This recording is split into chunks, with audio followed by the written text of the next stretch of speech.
start our new topic from NCERT book, that is circle. This is the chapter number 10 from your NCERT book, circle.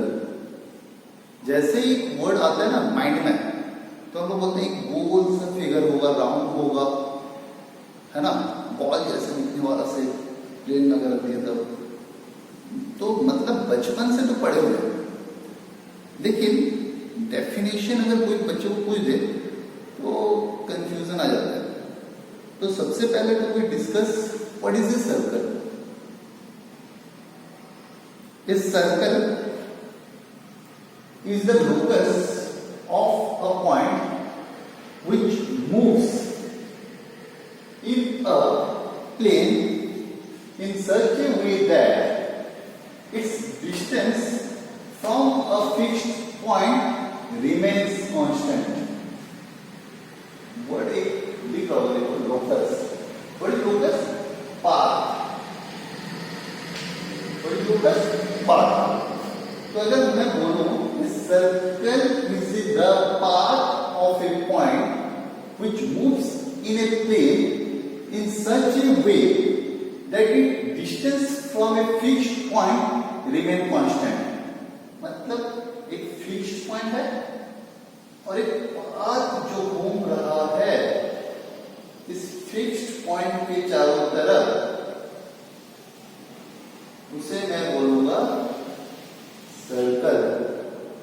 समझ में आ रहा है? तो अगर ऐसा देखा जाए तो फिक्स्ड पॉइंट क्या बोलेंगे हम लोग उसको? सेंटर. और कांस्टेंट डिस्टेंस तो क्या हो रहा है, वो जो कांस्टेंट डिस्टेंस है उसे हम लोग क्या बोलेंगे? रेडियस. इजी? समझ पा रहे हो कि नहीं? क्लियर हो रहा है? Very good.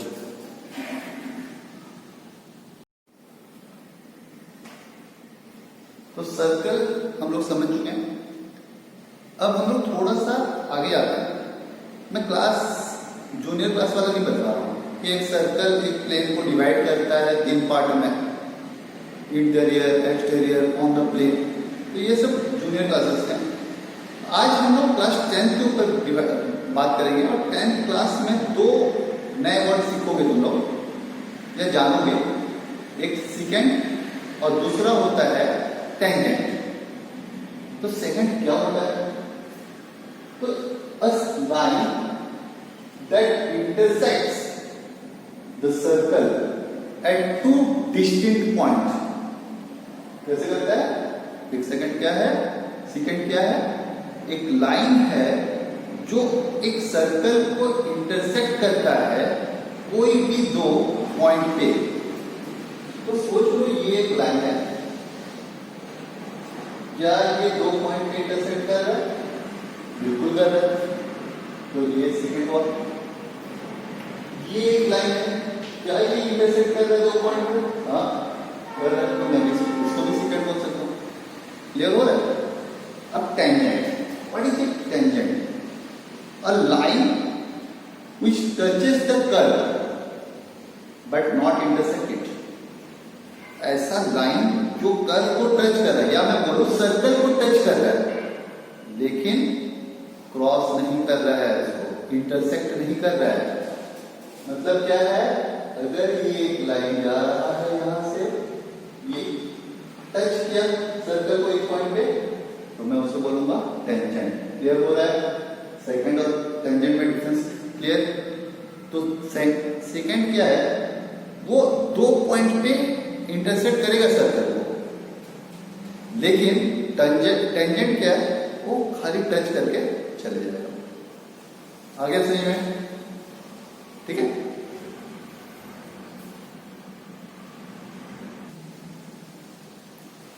एक क्वेश्चन आता है दिमाग में, टेंजेंट. कितने टेंजेंट बन सकते हैं एक सर्कल में? तो पहले टेंजेंट का डेफिनेशन क्या है? टेंजेंट वो लाइन है जो टच कर रहा है एक सर्कल को एक पॉइंट पे. तो एक सर्कल में पॉइंट कितने होते हैं? अगर मैं बोलूं एक सर्कल कितने पॉइंट से बने तो तुम लोग बोलो अरे सर बहुत सारे पॉइंट, इन्फिनाइट। तो अगर इन्फिनाइट पॉइंट से बने हैं एक सर्कल और मैं बोल रहा हूं एक पॉइंट से एक टेंजेंट बन ही जाएगा, तो कितने टेंजेंट बन सकते हैं? मैं बोलूंगा इन्फिनाइट। तो ये देखो ये टेंजेंट, ये टेंजेंट, यहां से एक टेंजेंट, यहां से एक टेंजेंट, तो सारे पॉइंट बेसिकली में कोई भी पॉइंट से टेंजेंट बना सकता हूं। यहाँ पे सर्कल में जितने पॉइंट हैं उससे एक एक टेंजेंट बना सकता हूं। तो एक सर्कल में कितने टेंजेंट बन सकता है? इन्फिनाइट। लेकिन अगर मैं बोलूं एक सर्कल में पैरेलल टेंजेंट कितने बन सकते हैं, तो मैं बोलूंगा 2। अगर मैं एक सर्कल में पैरेलल टेंजेंट खोज रहा हूं और इसके साथ अगर मैं पैरेलल यहां पर बना रहा हूं तो एक ही पॉइंट के साथ पैरेलल होगा, और ये है पैरेलल टेंजेंट। अगर मैं इसको ये टेंजेंट और ये टेंजेंट को बोलूं तो एक सर्कल में टेंजेंट तो बहुत सारे बन सकते हैं, लेकिन parallel tangent in a pair 2 ही बन सकते हैं। क्लियर हो रहा है? ठीक है। अब हम लोग थोड़ा सा आगे बढ़ेंगे।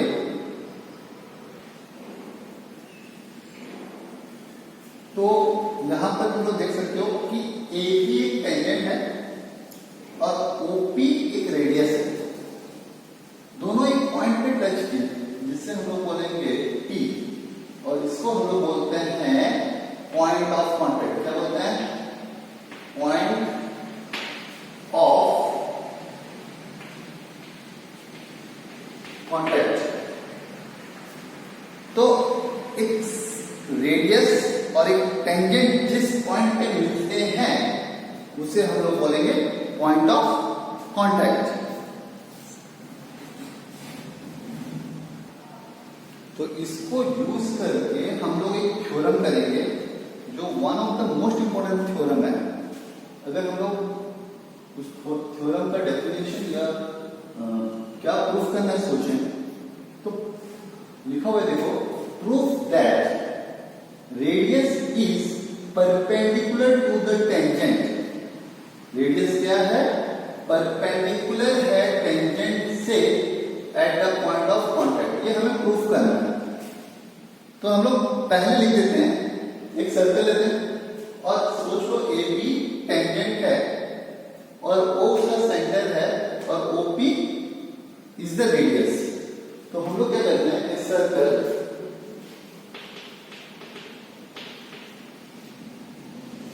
OR, इसका मतलब क्या होता है? OR O centre, R radius. समझ पा रहे हो? मिड और टेंजेंट AB एट P। समझ में आ रहा है? हम प्रूफ क्या करना है? तो प्रूफ करना है OP is perpendicular to AB। ये हमें प्रूफ करना है। समझ में आ रहा है? अब मैं क्या करूंगा, कंस्ट्रक्शन लूंगा।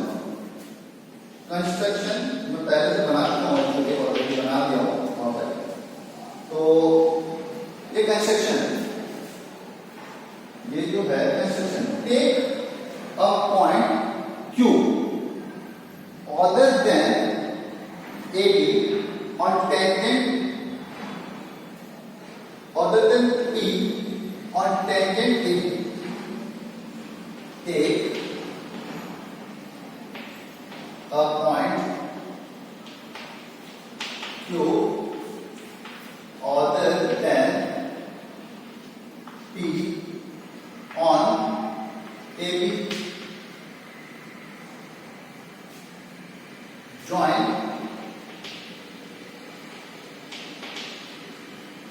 OQ. Intersect the circle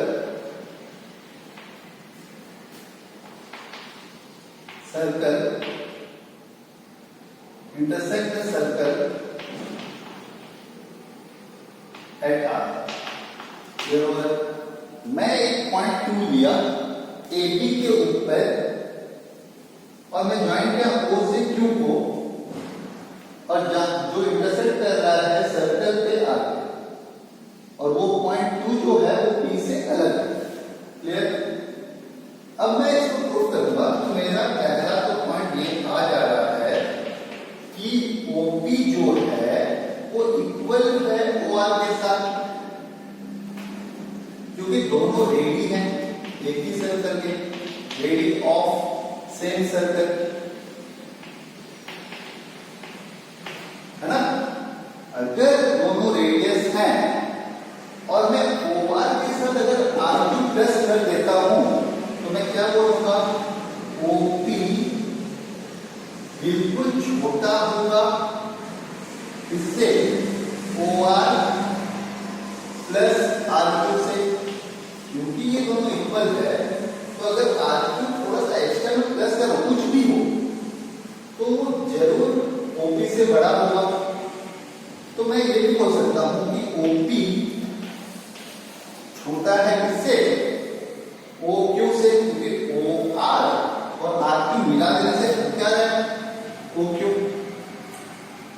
तो बेसिकली कोई भी पॉइंट हो P को छोड़ के AB के ऊपर, तो वो बड़ा होगा किससे? OP से। समझ में आ रहा है? Therefore we can say OP is the shortest side.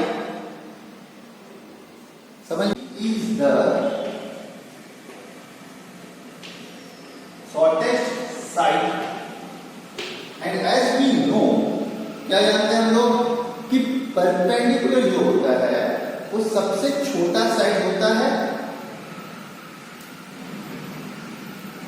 As we know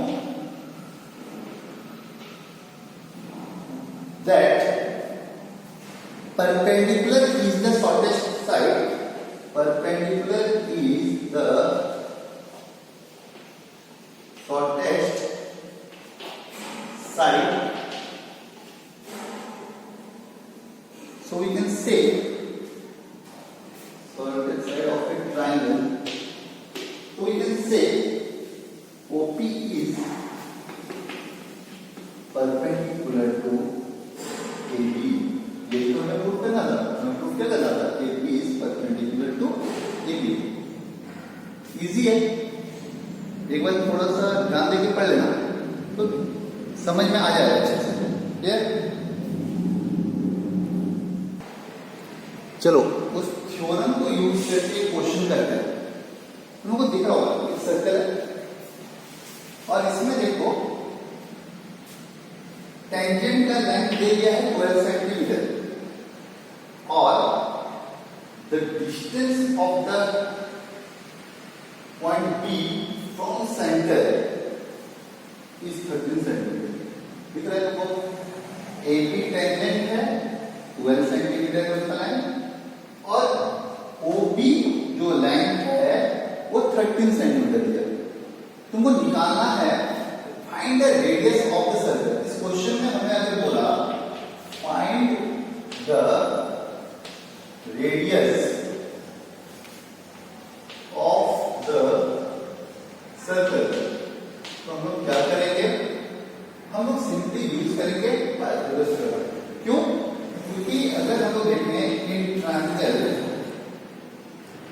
OAB, एक ट्रायंगल OAB, क्योंकि मुझे मालूम है OA परपेंडिकुलर है AB से, इसलिए थ्योरम टाइप 1 ऐसे लिखना ज्यादा अच्छा नहीं होगा तो लिखेंगे angle between radius and tangent. तो लिखेंगे angle between radius and tangent.